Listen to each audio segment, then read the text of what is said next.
Local CA గారు ఇచ్చిన statement ఏంటంటే అండి, ఎమ్మెల్యే గారు చెప్పారు కాబట్టి మేము కేసు తీసుకున్నాము, ఎమ్మెల్యే గారు చెప్పారు మేము కేసు పెట్టాము, ఎమ్మెల్యే గారు చెప్పారు మేము వాళ్ళకి మీద కేసు బుక్ చేశాము.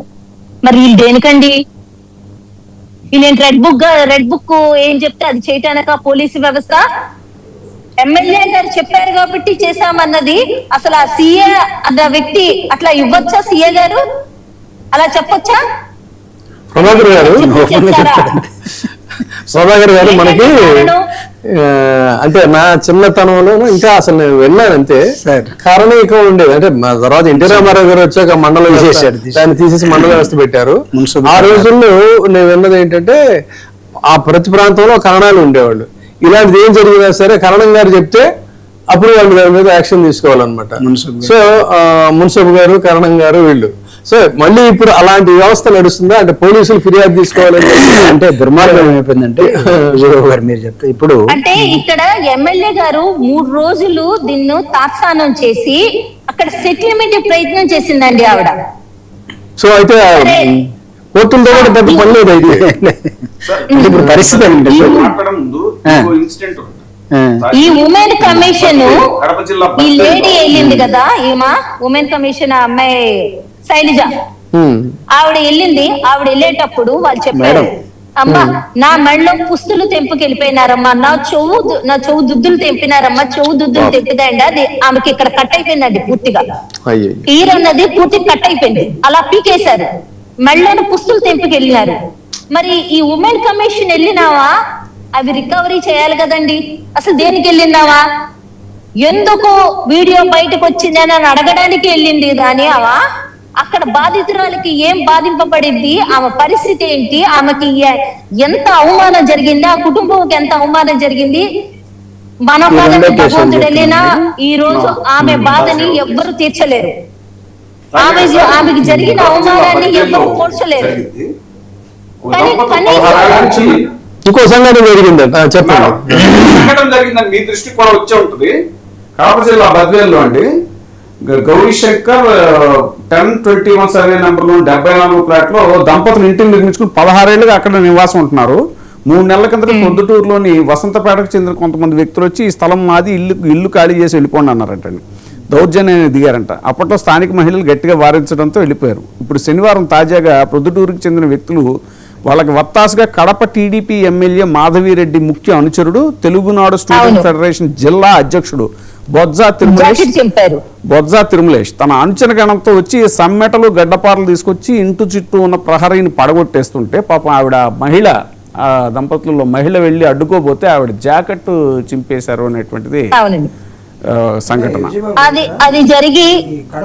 ఇది జరిగి 5 రోజులు అయితే అండి, ఇది జరిగి 2 రోజులు అవుతుందండి.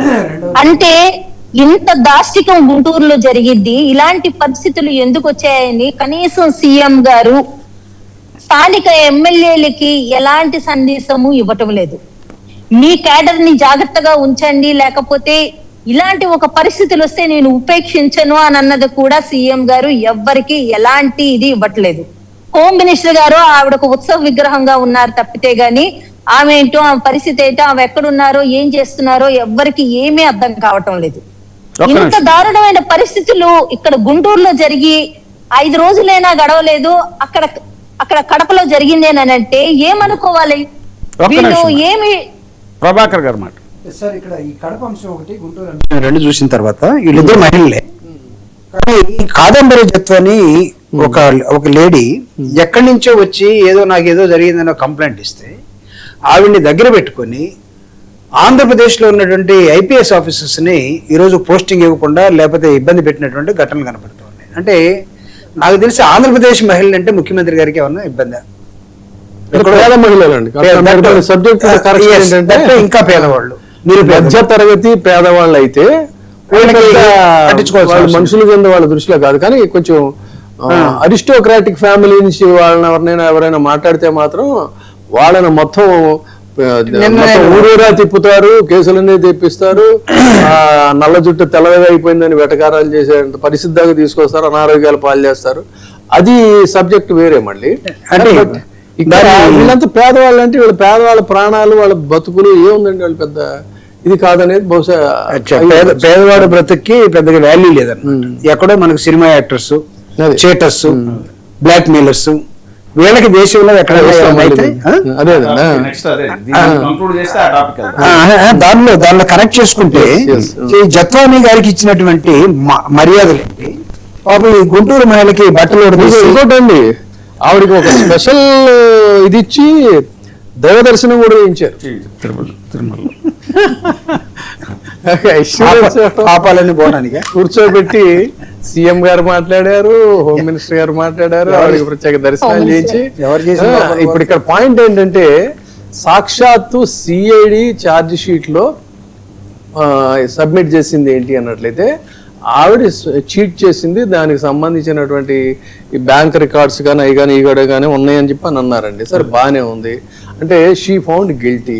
బట్ ఇక్కడ నా పాయింట్ ఏంటంటే ఒక బోలెడంత కెరీర్ ఉన్నటువంటి ఉన్నతమైనటువంటి పోలీస్ అధికారులని వాళ్ళ మీద చాలా దారుణమైనటువంటి వార్తలు అవి ఇవి రాసి వాళ్ళని ఇది చేసి వాళ్ళ కెరీర్ స్పాయిల్ చేస్తే ఇప్పుడు వాళ్ళ పిల్లలు ఉంటారే, వాళ్ళ పిల్లలు మనోభావాలు ఎలా ఉంటాయి, ఆ ఫ్యామిలీ లేదంటే వాళ్ళ యొక్క ఫ్యామిలీస్కి సంబంధించిన మెంబర్స్ యొక్క మనోభావాలు ఎలా ఉంటాయి, వాళ్ళు జైల్లో ఉన్న తర్వాత వాళ్ళు మానసికంగా ఎంత క్షోభగా అనుభవించి ఉంటారు. అంటే ఒక చీటరు ఇలా చేస్తుందనేటువంటి విషయం వాళ్ళ దృష్టికి వచ్చిన తర్వాత వాళ్ళు దాని మీద ఆదేశాల మేరకు వాళ్ళ డ్యూటీ వాళ్ళు చేయడం కోసం అని చెప్పి చేస్తే ఫలితంగా ఏంటంటే జైలు పాలయ్యి సస్పెన్షన్ ఇయర్స్ టుగెదర్ సస్పెన్షన్లో ఉండి ఇదంతా ఇంత చేయటం అంటే వేర్ ఈస్ ద డెమోక్రసీ? ఇది ఇక్కడ మనం ఆలోచించాల్సిన విషయం. అంటే ప్రజాస్వామ్యం ఎప్పుడు ఆంధ్రప్రదేశ్ లో 2 సంవత్సరాల నుంచి అసలు అంత విఐపి అప్పుడు అంత అట్మోస్ట్ ట్రీట్మెంట్, అంత విఐపి ట్రీట్మెంట్ ఒక చీటింగ్ కేసు అండి. అది కూడా పోనీ ఒకవేళ తనే నిజాయితీ పర్రాలు అనుకున్నా కూడా సీఎం కూర్చోబెట్టుకుని మాట్లాడటం, హోమ్ మినిస్టర్ కూర్చోబెట్టుకుని మాట్లాడటం అంత అవసరం ఉంది అసలు? అందులో ఏమన్నా అదేమన్నా కనపడుతుందా?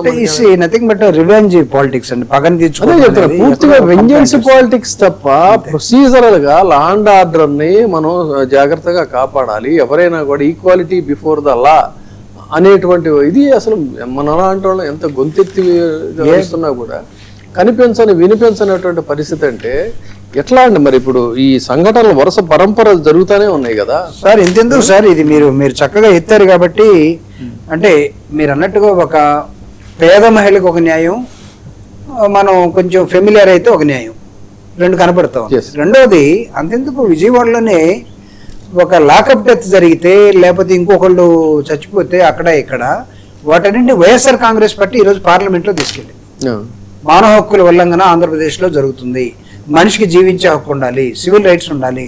జగన్మోహన్ రెడ్డి గారు మనిషిని వేధించే హక్కు కానీ లేకపోతే మనిషిని చంపేసే హక్కు కానీ పాలకుడైనంత మాత్రమే పాలకపక్షానికి ఉండడానికి వీల్లేదు, ఇది ప్రజాస్వామ్యం ఈ విధంగా ఉండదు అని చెప్పడం కోసం ఈరోజు వైఎస్ఆర్ కాంగ్రెస్ పార్టీ పార్లమెంట్లో అడ్జర్న్మెంట్ మోషన్ అడిగింది కూడా, గురుమూర్తి లెటర్ ప్యాడ్ మీద ఇవ్వడం జరిగింది. అంటే దానికి కూడా వైఎస్ఆర్ కాంగ్రెస్ జగన్మోహన్ రెడ్డి గారిని ఏమేమి విమర్శిస్తున్నారు తెలుసా? ఇక్కడ విషయం అక్కడ దాకా తీసుకెళ్లాలన్నా ఏ విషయం తీసుకెళ్తారు? అంటే అది సామాన్య వాళ్ళ ఉద్దేశం ఆంధ్రప్రదేశ్ భారతదేశంలో ఒక భాగం కాదంటారా? ఇది ఇక్కడ ఇదంతా ఒక ఎస్టేట్ లాగా, వాళ్ళ ఎస్టేట్ మా ఇష్టం, మేం చేసుకుంటాం, మే ఇది అన్నట్టుగా నడుస్తుంది కాబట్టి ఇది యూనియన్ గవర్నమెంట్ కి అనుసంధానం కాదంటారా? అశోక్ గారు మీరేమంటారు? భారతదేశంలో ఆంధ్రప్రదేశ్ అంతర్భాగం కాదా? ఇప్పుడు ఒకటే కాదు 2 కాదు, ఆంధ్రప్రదేశ్ లో ఇన్ని ఇన్సిడెంట్లు జరగడానికి మూల కారణం ఒకటే. మనం ఈ సందర్భంగా ఒక మాట మనం గుర్తు చేసుకోవాలి సార్. ఎలక్షన్ అయిపోయినాక 3-4 నెలల తర్వాత కాబోలు ఆంధ్రప్రదేశ్ సీఎం గారు ఒక సమావేశంలో వైఎస్ఆర్ సిపి వారికి మిగిలిన వాళ్ళకి ఎటువంటి పనులు చేయొద్దు అనేది ఒక బాధాకరమైన మాట మాట్లాడారు. అది ఆన్ రికార్డ్ ఉంది, ఈ రోజు కూడా యూట్యూబ్ లో ఉంది, చూసుకోవచ్చు. అంటే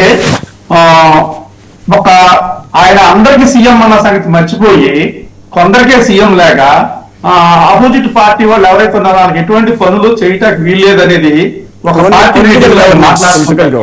ఓన్లీ పొలిటికల్ గవర్నెన్స్ అది జరిగింది అన్నగా చెప్పినట్టు. అయితే అదే దాన్ని ఇప్పుడు ఈ రోజున అన్ని వ్యవస్థలు ఫాలో అవుతున్నాయి. అదే జరుగుతుంది ఆంధ్రప్రదేశ్ లో. ఇవాళ పోలీసు వారు అధికార పార్టీ వాళ్ళు వస్తే చెబితేనే కేసులు కడుతున్నారు తప్ప మిగిలిన వాళ్ళు వస్తే కేసులు కట్టట్లేదు. అదే ఎగ్జాంపుల్ ఇవాళ గుంటూరులో జరిగిన ఇన్సిడెంట్ కూడా అదే. ఇంకోటి మనం కళ్ళారా చూసాం కదండి, జనసేన నాయకుడు ఒక లేడీని, ఒక ఎస్సీ లేడీని పట్టుకొని లాఠీ తీసుకొని కొట్టాడు, పోలీసుల దగ్గర లాఠీ తీసుకొని. ఈ రోజు వరకు అతని మీద చర్య లేదు కదా. ఇలాంటి చెప్పుకుంటా పోతే వారానికి ఒకటి, రోజుకి ఒకటి, నెలకి 10ల సంఖ్యలో ఆంధ్రప్రదేశ్ లో జరుగుతున్నాయి. ఇవన్నిటికీ మూల కారణం ఏంటయ్యా అంటే ఇదే కథ. ఆ రోజు సీఎం గారు ఇండైరెక్ట్ గా ఇచ్చారో డైరెక్ట్ గా ఇచ్చారో తెలియదు కానీ సిగ్నల్స్ మనొక్క తప్ప మిగిలిన వారికి ఎవరికి ఎటువంటి పనులు చేయొద్దు, ఎటువంటి స్పందన ఇవ్వద్దు అనేది ఆయన చెప్పారు. ఇప్పుడు కొందరికే సీఎం అన్నట్టుగా అందరికి సీఎం కానట్టుగా ఆ రోజు సంఖ్య తగ్గుతుందో ఇవాళ అన్ని డిపార్ట్మెంట్ లో కూడా ఇదే పరిస్థితి. అంటే కొన్ని మాత్రమే మీడియాకు వస్తున్నాయి, చాలా మంది మీడియాకి రావట్లేదండి. ఇప్పుడు ఈ 420 కేసులో మనం చూసామండి. ఇప్పుడు జత్వాని గారి కేసు చూద్దాం. దాని మీద ఒక సీఎం గారు స్టేట్మెంట్ ఇవ్వాల్సిన అవసరం ఏముందండి? సీఎం స్థాయిలో ఉన్న వ్యక్తి దీని మీద ఒక స్టేట్మెంట్ ఇచ్చి ఎక్కడో అన్యాయం జరిగిపోయింది, ఒక మహిళకి ఈ విధంగా జరిగిపోయిందని స్టేట్మెంట్ ఇచ్చారు. మరి ఈ రోజున ఏ మహిళ అయితే అన్యాయం జరిగింది అంటున్నారో ఆ మహిళ మిగిలిన అన్యాయం చేసింది. ఇప్పుడు మన విజయవాడ నివాసి ప్రముఖ పారిశ్రామికవేత్త కొక్కల నాగేశ్వరరావు గారు ఇచ్చిన కంప్లైంట్ మీద ఆమె తీసుకురావడం ఇక్కడ ప్రొటెస్ట్ జరిగింది. కానీ ఈ రోజు ఏం జరుగుతుంది? ఛార్జ్ షీట్ ఫైల్ చేసిన తర్వాత ముగింపు ఎలా చెప్పారండి? ఇప్పుడు వీళ్ళు కేవలం నిందితురాలే ఏమే ఇక్కడ ముద్దాయిగా ఉంది అని చెప్పి ఛార్జ్ షీట్ లో ఫైల్ చేశారు సిఐడి వాళ్ళు. అంటే ఒక స్టేట్మెంట్ నేను సీఎం గారు ఇచ్చే ముందు 1-4 సార్లు ఆలోచన చేసుకోవాలి. అంటే ఆ రోజున ఏం ఇన్నోసెంట్, అమాయకురాలు, ఈమెకు అన్యాయం జరిగిపోయిందని స్టేట్మెంట్ ఇచ్చారు మన సీఎం గారు. మరి ఈ రోజున ఏమైందండి? ఆయన మన ముద్దాయి చెప్తున్నారు కదా స్టేట్ గవర్నమెంట్, పోలీసు వారు. అదే దర్యాప్తు కంప్లీట్ అయిన తర్వాత ఇప్పుడు ఏమన్నా ఇప్పుడు అంటే నేనేమంటానంటే తొందరపడి కోయిల ముందే కూసిందని మాకు పాట కూడా ఉందన్నమాట. సో నేనేమంటాను, ప్రతిదీ ఇది పార్షియాలిటీ చూపించడం వల్ల ఇండియన్ పాలిటిక్స్ ఇప్పుడు మన అన్నగారు చెప్పారు కదా, జూపుడు అన్నగారు చెప్పినట్టు ఎన్ని ఇండియన్ పాలిటిక్స్ వల్ల లా అండ్ ఆర్డర్ మొత్తం పక్కదారి పట్టేసింది. హోమ్ మినిస్టర్ గారికి కంట్రోల్ లేకుండా పోయింది. అసలు ఎక్కడ కూడా 1 కాదు 2 కాదు ఇలా చెప్పుకుంటూ పోతే ఇవన్నీ మీడియాకి వచ్చాయి సార్. ఇప్పుడు మీడియాకి చాలా తక్కువ వస్తాయండి. ఇప్పుడు మాకు విలేజ్ లెవెల్లో కానీ, రిమోట్ ఏరియాలో కానీ, ఏజెన్సీ ఏరియాలో కానీ ఎన్నో ఘోరాలు, నేరాలు జరుగుతున్నాయి. అవన్నీ మీడియాకి రావు సార్. అక్కడ మీడియా ఉండదు. కేవలం మనం విజయవాడ నగరంలోనో, జిల్లా స్థాయిలోనో, మండల స్థాయి వరకు ఒకే మీడియా ఉంటుంది, కవర్ చేస్తుందేమో. కానీ రిమోట్ కంట్రోల్, రిమోట్ ఏరియాకి వెళ్తాం మనం, ఏజెన్సీ ప్రాంతాలకు వెళ్తే అసలు అక్కడ కొన్ని ఎన్ని గొడవలు అవుతాయి అంటే రోజుకి ఈ పార్టీ వాళ్ళు ఆ పార్టీ వాళ్ళతో మాట్లాడరండి. కనీసం ఇరుగు పొరుగు మంచి చెడ్డ కూడా లేదు. అంటే ఈ రాజకీయాలు వాతావరణాన్ని ఎలా పొల్యూట్ చేశారంటే కలిసిమెలిసి బ్రదర్స్ లాగా తిరగాల్సిన వాళ్ళు ఏదో కార్యక్రమాలకు వాళ్ళు వచ్చేవాళ్ళు, వాళ్ళ ఇంట్లో కార్యక్రమాలకు వీళ్ళు వెళ్ళేవాళ్ళు. ఈ రోజు అది లేకుండా పోయిందండి. ఆ వాతావరణం లేదు. విలేజ్ అట్మాస్ఫియర్ మొత్తం పాడైపోయింది రాజకీయాల వల్ల. సరే ఇప్పుడు ఈ పార్టీ రేపు కాదండి, ఒక్క మాట అండి. చెప్పండి మేడం. రిమోట్ ఏరియాలో అంటున్నారు, రిమోట్ ఏరియాలో కాదండి, నెల్లూరులో జరిగింది. నెల్లూరులోన ఇదే రకంగా ఒక మహిళను వివస్త్రం చేశారు. కాకపోతే అక్కడ సీసీ కెమెరా లేకపోవడము, లేకపోతే అక్కడ ఎవరో ఆ టైంలోన సెల్ ఫోన్ తో లేకపోవడం మూలాన ఆ అమ్మాయి ఎంత ఏడ్చి గొగ్గోలు పెట్టినా గానీ ఈ రోజు విషయం బయటికి రావట్లా. నిన్న గుంటూరులో జరిగిన విషయానికి ఎంతో మంది, కొంతమంది చుట్టుపక్కల ఉన్న వాళ్ళు దారుణం ఏంటని కొంతమంది ఫోన్ లోన అది వీడియో తీశారని చెప్పి పోలీసులు వచ్చి ఆ ఫోన్లన్నీ, చుట్టుపక్కల ఉన్న వాళ్ళ ఫోన్లన్నీ కలెక్ట్ చేసుకుని వెళ్ళారండి. ఇప్పుడు ఆ ఫోన్లో మా ఫోన్లు మాకు ఇస్తారా ఇవ్వరా అని మేము వెళ్ళి అక్కడ పరామర్శకి వెళ్తే వాళ్ళు వచ్చి అడుగుతున్నారు, మా ఫోన్లు మాకు ఇస్తారా అమ్మా, ఇవ్వరా అమ్మా, ఇంత దారుణం జరుగుతుంది, ఈ విషయం మరి బయటికి తెలియాలి కదా అన్న ఒక ఉద్దేశంతో మేము తీసాం తప్పితే గానీ మేం తప్పు చేయలేదు, మా ఫోన్లు పట్టుకెళ్ళినారు, మా ఫోన్ల పరిస్థితి ఏంటి అని అడుగుతున్నారు.